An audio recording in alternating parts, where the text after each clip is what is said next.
Noticias 7. Bajo supervisión adulta.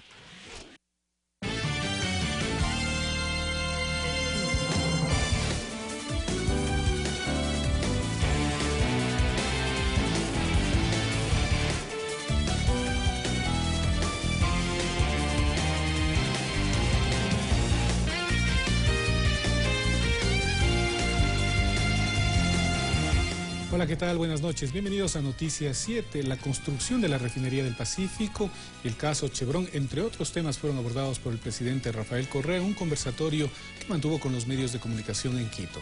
Aquí los titulares.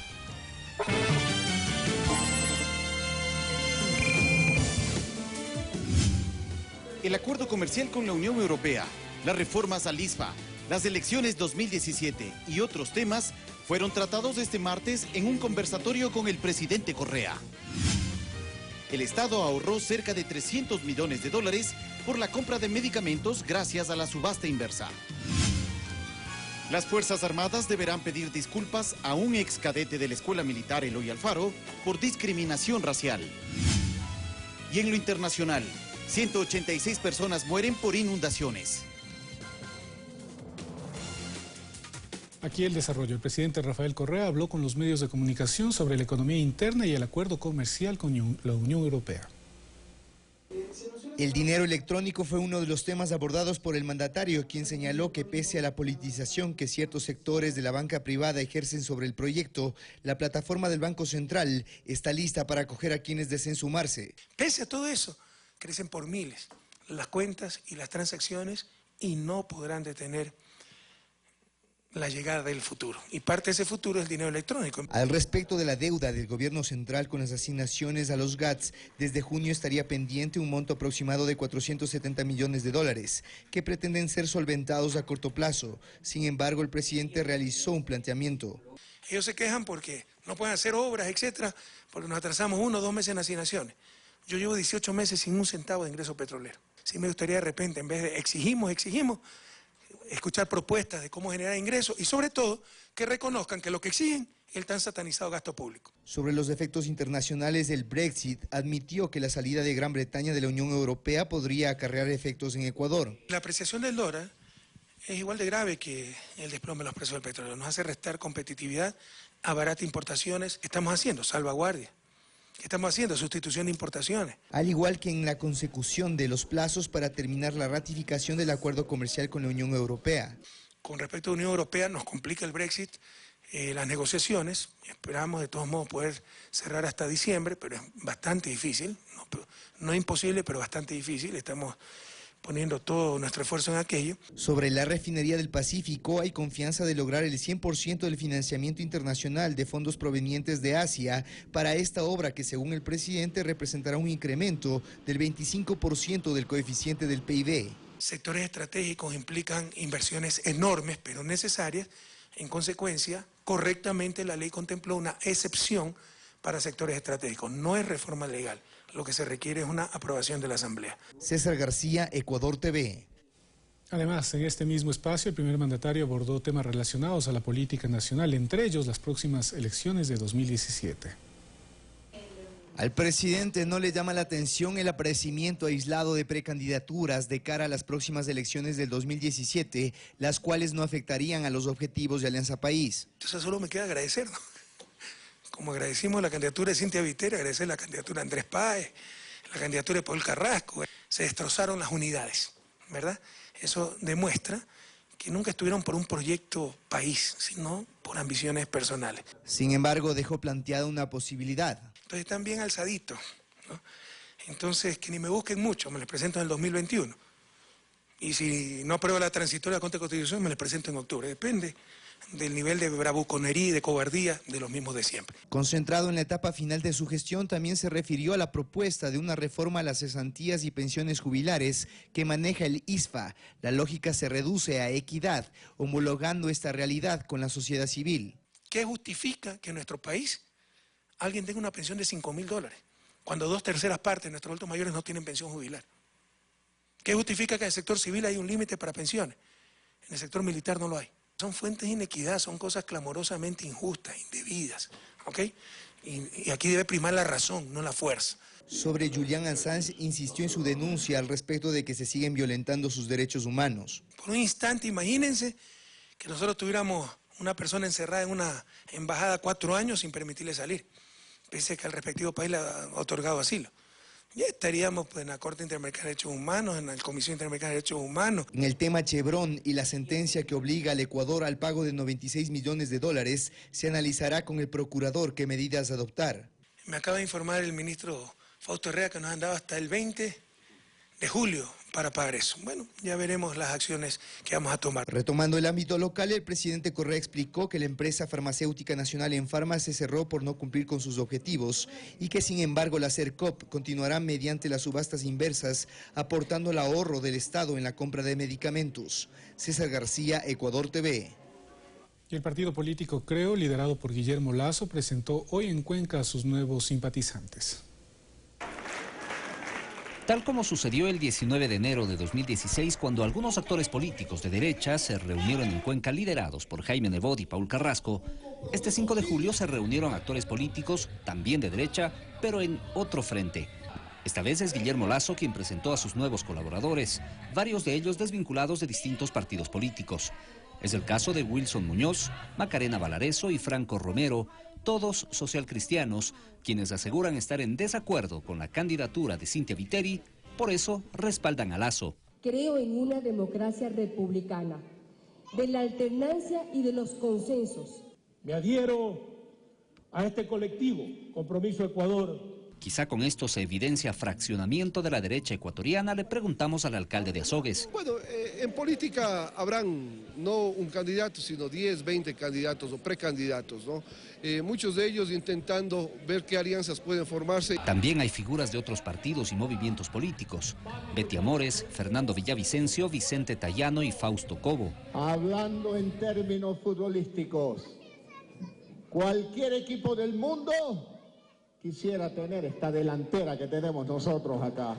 Todos presentando su propuesta de campaña para las elecciones de 2017. Mientras, un grupo ciudadano protestó en los exteriores del evento contra la presencia de Guillermo Lasso.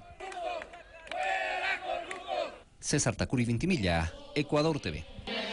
En el año 2009, Ecuador expulsó a 2 funcionarios de la Embajada de Estados Unidos en Quito. Se los acusó de intromisión en asuntos internos de la Policía Nacional. Inclusive se aseguró que pertenecían a la CIA, Central de Inteligencia Americana.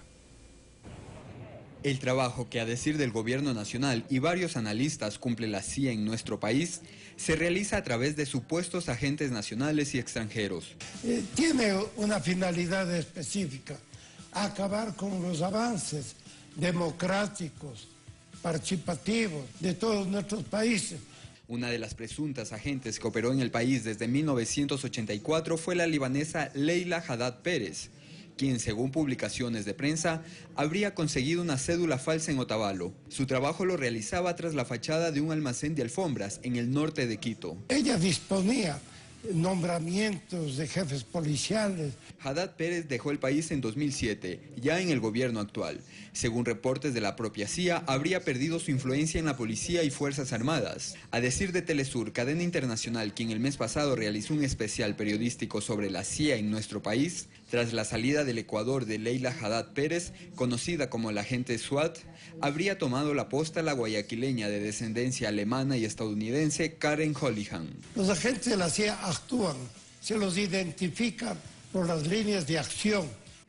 En febrero de 2009, Ecuador calificó a 2 funcionarios de la embajada estadounidenses como agentes de la CIA en nuestro país. Se trató de Mark Sullivan y Armando Astorga. En esa fecha, Astorga se convirtió en el primer funcionario en ser expulsado de Ecuador. El gobierno aseguró que habría intentado condicionar a la Policía Nacional su apoyo. Días después, Sullivan, quien se desempeñaba como primer secretario de la misión diplomática, también fue expulsado.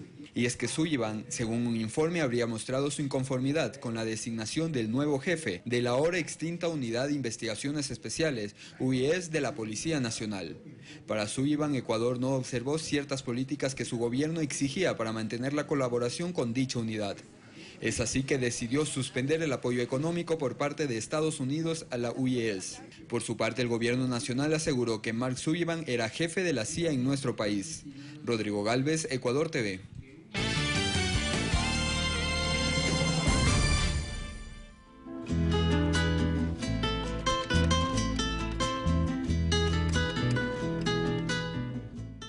Examinaremos la historia de una criatura alada gigante, temida por algunos residentes de Nueva Jersey. Esta criatura gigante voló al otro lado de mi auto. Tenía miedo. Una noche me encontraba en el bosque y algo estaba allí. Entré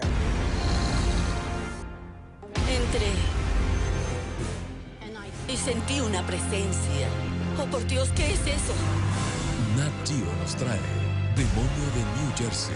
Hoy, 20:15. Ecuador TV, somos todos. Señorita, soy un pobre pero generoso. Como hueso de espinazo, pelado pero sabroso. Así suena Manabí. Próximamente.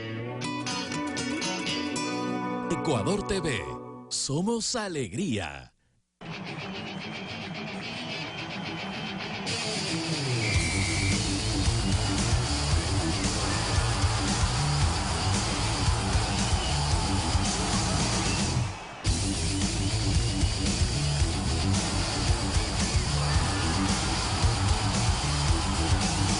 Vive la pasión del rey de los deportes.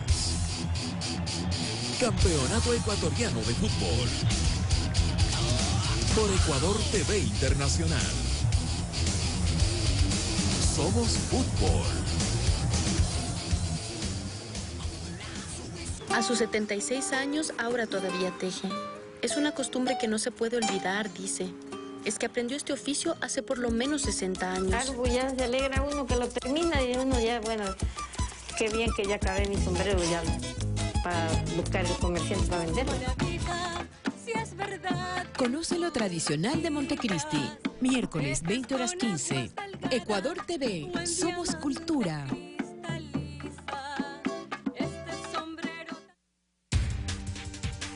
¿Las agencias de espionaje internacional actúan en América Latina? ¿Esto es un mito que se ha construido con el tiempo o es una realidad que permanece en la actualidad? Lo analizaremos hoy, 22 horas, en Pulso Político.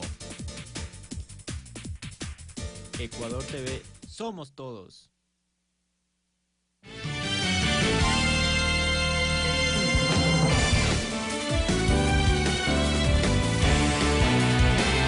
Continuamos. Cerca de $300 millones de ahorro para el Estado ha significado hasta el momento la compra de medicamentos a través del sistema de subasta inversa.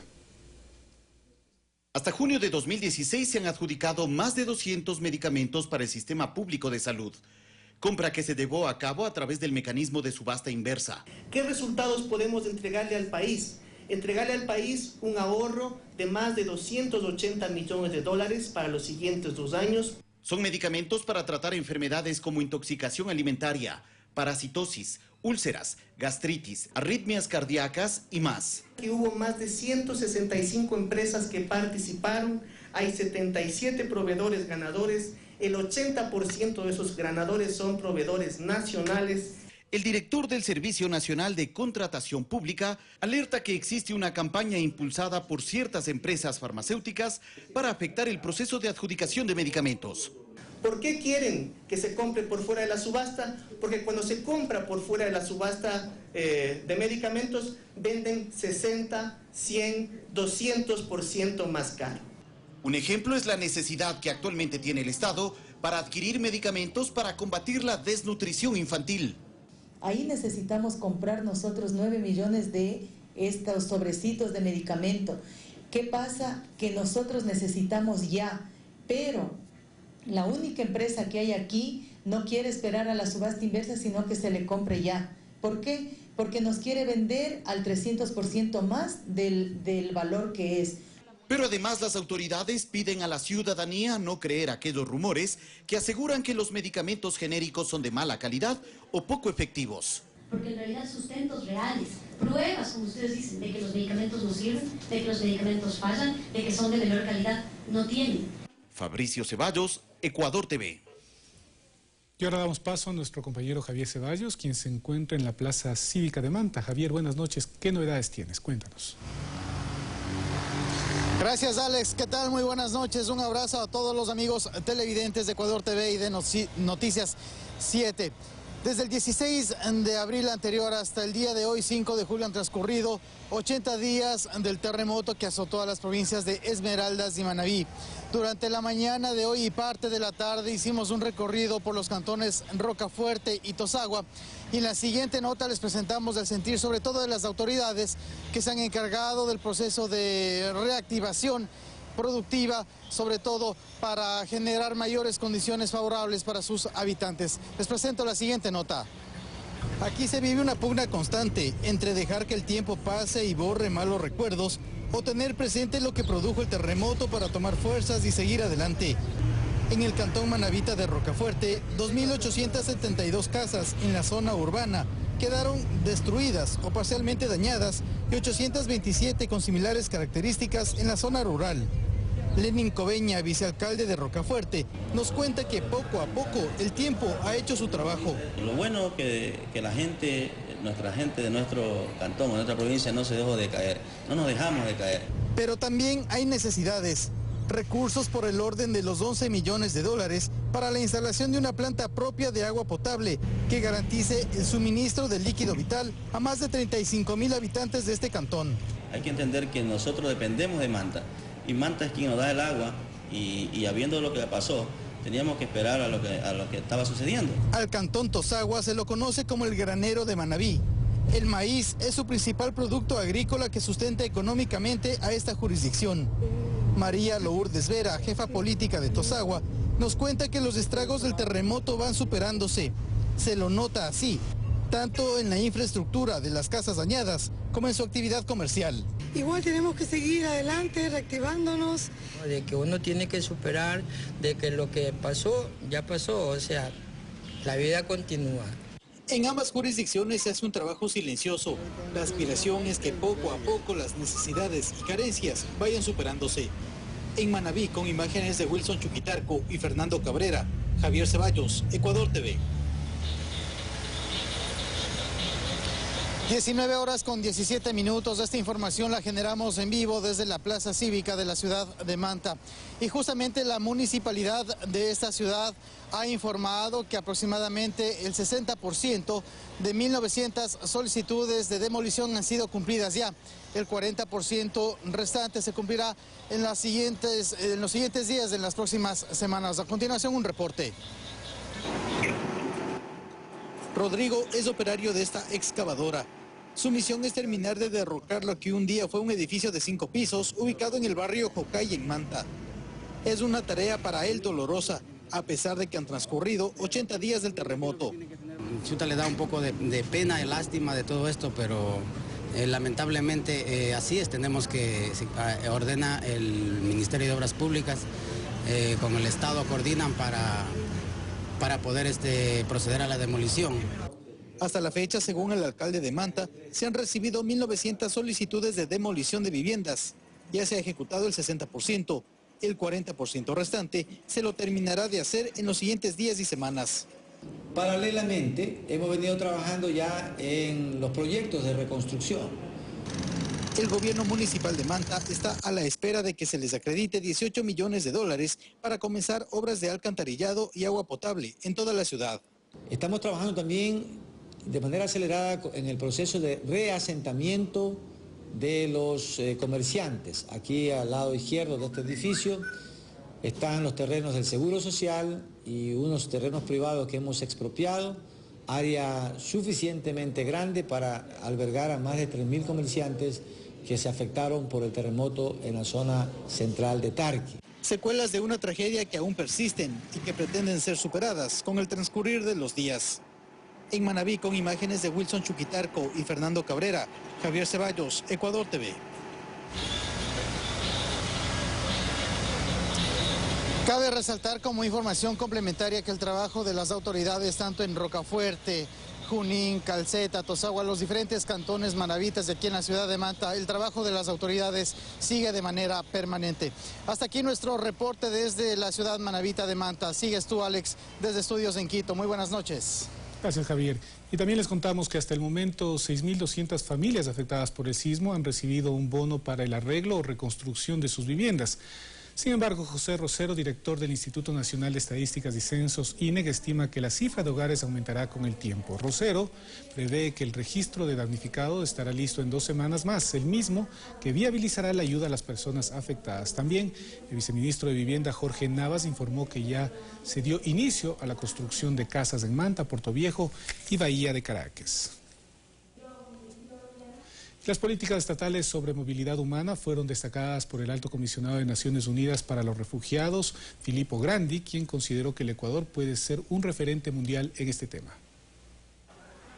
El número de refugiados se incrementa porcentualmente a nivel mundial. 65 millones de personas perdieron su hogar en los últimos años, según indica el Alto Comisionado de Naciones Unidas para los Refugiados, Filippo Grandi, quien destaca la política exterior ecuatoriana en este tema. Donde las soluciones al desplazamiento son cada vez más difíciles de encontrar, es más que alentador ver cómo el Ecuador sigue apostando por la solidaridad. El país acoge al mayor número de refugiados en América Latina, un total de 60.000 personas, de las cuales el 95%, según datos del Ministerio de Relaciones Exteriores, son de nacionalidad colombiana.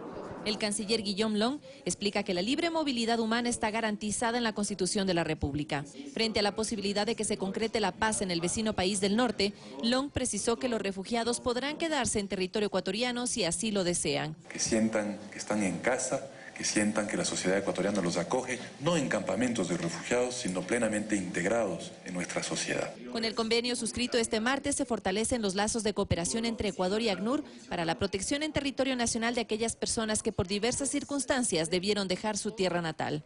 Es una prioridad para nosotros, una prioridad en nuestra política exterior, seguir recibiendo a refugiados cuando el caso amerite, cuando haya una solicitud de refugio que esté bien sustentada. Long aprovechó para agradecer a las Naciones Unidas por el apoyo recibido tras el terremoto del 16 de abril. ACNUR donó 900 carpas para los albergues instalados en las zonas más afectadas. Vanessa Hervás, Ecuador TV. Y la Sala Penal de la Corte Nacional de Justicia ratificó la sentencia por odio racial que interpuso Michael Arce, ex cadete de la Escuela Militar Eloy Alfaro. Las Fuerzas Armadas deberán pedir disculpas públicas a la víctima. Michael Arce pidió la baja a los 4 meses de haber ingresado a la Escuela Superior Militar Eloy Alfaro.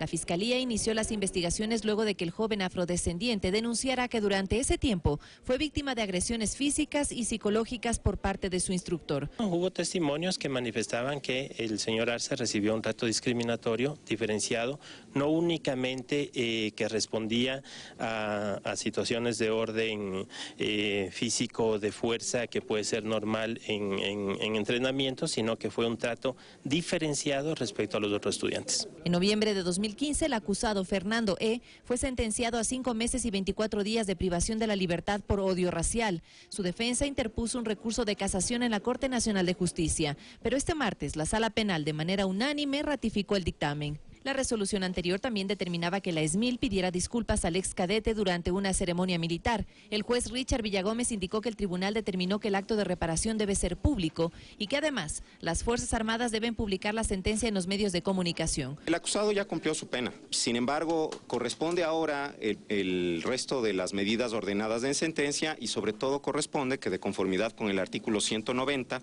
de la Ley Orgánica de las Fuerzas Armadas de la República del Ecuador, el señor se ha dado de baja. Michael Arce espera que su caso sirva como precedente y como motivación para que otras personas no se queden calladas.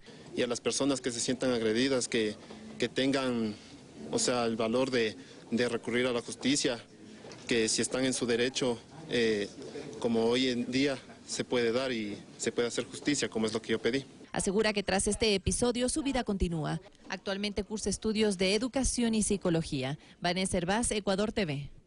Y hace un año el Papa Francisco visitó Ecuador. Sus mensajes fueron escuchados por miles de fieles católicos de Quito, Guayaquil y la parroquia del Quinche. Recordemos lo que fue la llegada del Sumo Pontífice a nuestro país.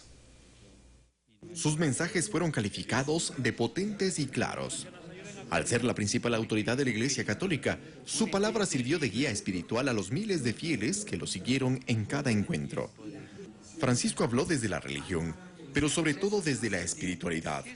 En su visita al Ecuador, abordó aspectos que convocaron a la esperanza a través de la familia como núcleo principal de toda sociedad.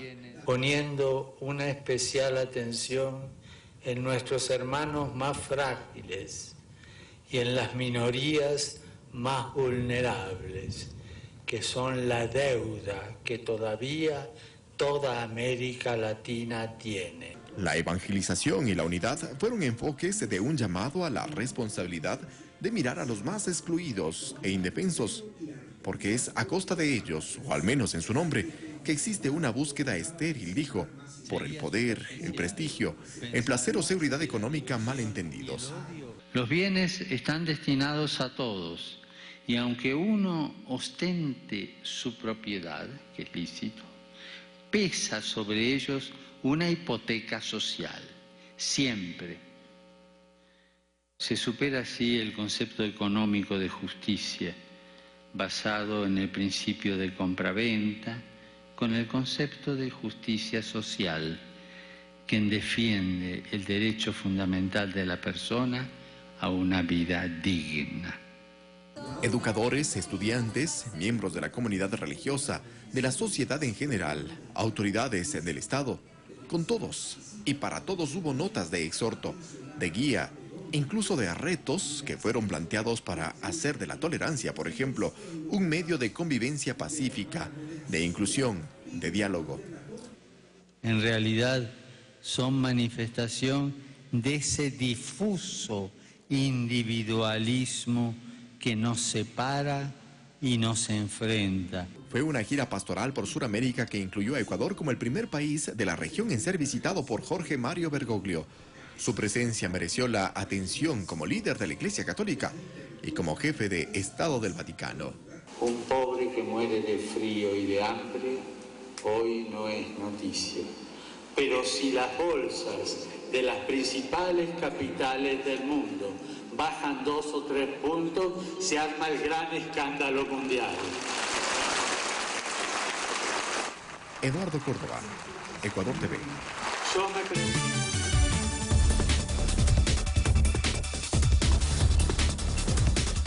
Miles de estudiantes protestan en Chile contra la reforma educativa enviada al Congreso para su debate, mientras que el presidente de Estados Unidos, Barack Obama, asiste por primera vez a un acto de campaña de la demócrata Hillary Clinton. Más en nuestro resumen. Se registran enfrentamientos entre la policía y los estudiantes en Chile que se movilizaron en rechazo a la reforma educativa que envió la presidenta Michelle Bachelet este lunes al Congreso para su debate y aprobación. Los gremios del sector educativo piden la elaboración de una nueva normativa en la que tengan participación y se garantice la gratuidad en la educación sin importar los ingresos económicos del país, como se establece en el documento impulsado desde el Ejecutivo.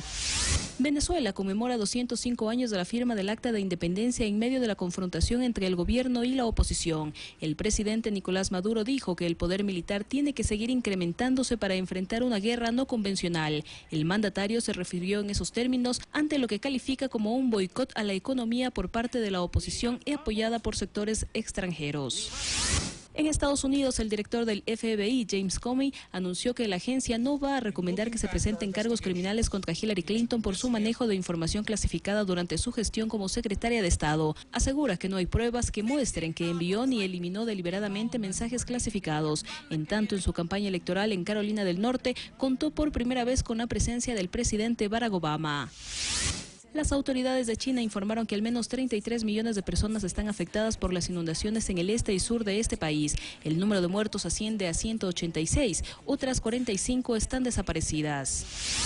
Más de 6.000 rayos cayeron en la noche y madrugada de este martes en varios puntos en España. Así lo indicó el Servicio Meteorológico de este país. El fenómeno natural dejó varias viviendas afectadas y al menos 30 personas con heridas leves. Fanny Lara, Ecuador TV. Gracias por su amable compañía. Por el momento es todo. Más noticias a las 21 horas. Los esperamos.